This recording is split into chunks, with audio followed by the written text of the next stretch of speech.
Johnson, for the opportunity to share Maddie's story, and to all of you for your willingness to listen. This isn't easy for me. This has been very clearly emotional, so I'm going to read what I've written so I don't lose track. My name is Stephanie, and this is my daughter, Maddie, and we live in Ohio. On January 20th, Maddie received her second dose of the Pfizer COVID vaccine as a participant in the clinical trial for 12 to 15-year-olds. All three of our kids volunteered and were excited to participate in the trial as a way to help us all return to normal life. My husband works in the medical field, and I have a degree in electrical engineering. We are pro-vaccine and pro-science, which is why we agreed to let Maddie and her two older brothers volunteer for the trial.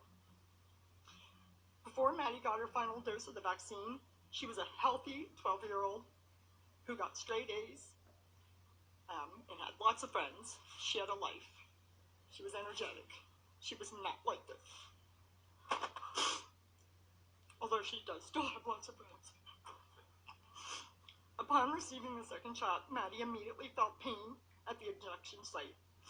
And over the next 24 hours, she developed severe abdominal and chest pain. And the way she described the chest pain, and I quote, "It feels like my heart is being ripped out through my neck."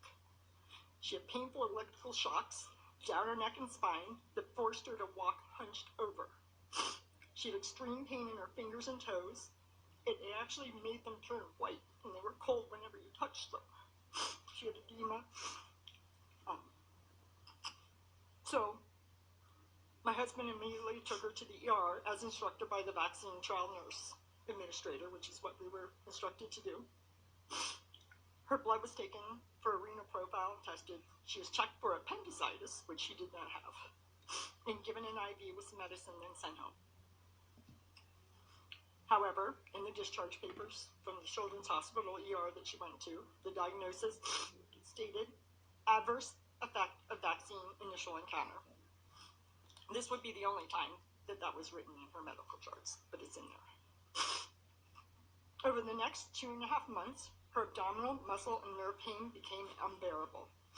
She had developed additional symptoms that included gastroparesis, nausea and vomiting, erratic blood pressure and heart rate, memory loss. She mixes up words, brain fog, headaches, dizziness, fainting. She fell and hit her head, and then seizures. She developed verbal and motor tics. She had loss of feeling from the waist down and muscle weakness. Drastic changes in her vision, urinary retention and loss of bladder control, severely irregular and heavy menstrual cycles, and eventually she had to have an NG tube put in to get nutrition. All of these symptoms are still here today. Some days are worse than others. Our greatest challenge came when her doctors began to consider an alternative diagnosis. Well, she really didn't have one before, so it was the first one.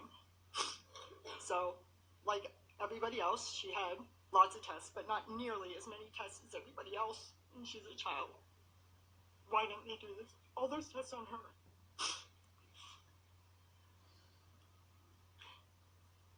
Sorry. So, because they couldn't figure it out, one physician labeled her as having functional neurologic disorder, saying it was due to anxiety.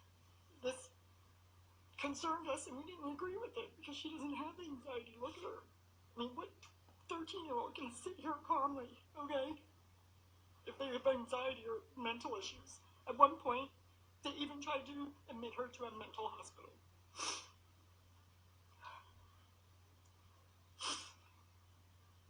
So, we did seek additional medical opinions, some of which came from this group.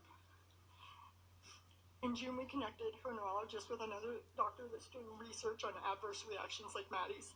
She was finally provided, but they finally gave her an MRI, did an MRI of her brain, an MRV, and a bunch of additional blood tests. It took 5 months to get that done. Over the past 5 months, Maddie has been to the ER 9 times and has been hospitalized 3 times for a total of 2 months in the hospital. What I want to ask, Maddie volunteered for the Pfizer trial. Why? Why aren't they researching her to figure out why this happened? So other people don't have to go through this. Instead, they're just saying it's mental. If anybody's mental, it's me. So today our journey as parents to help our daughter Maddie continues. All we want is for Maddie to be seen, heard, and believed, because she has not been. And we want her to get the care she desperately needs so that she can go back to normal. Why is she not back to normal? She was totally fine before this. She did the right thing trying to help everybody else, and they're not helping her.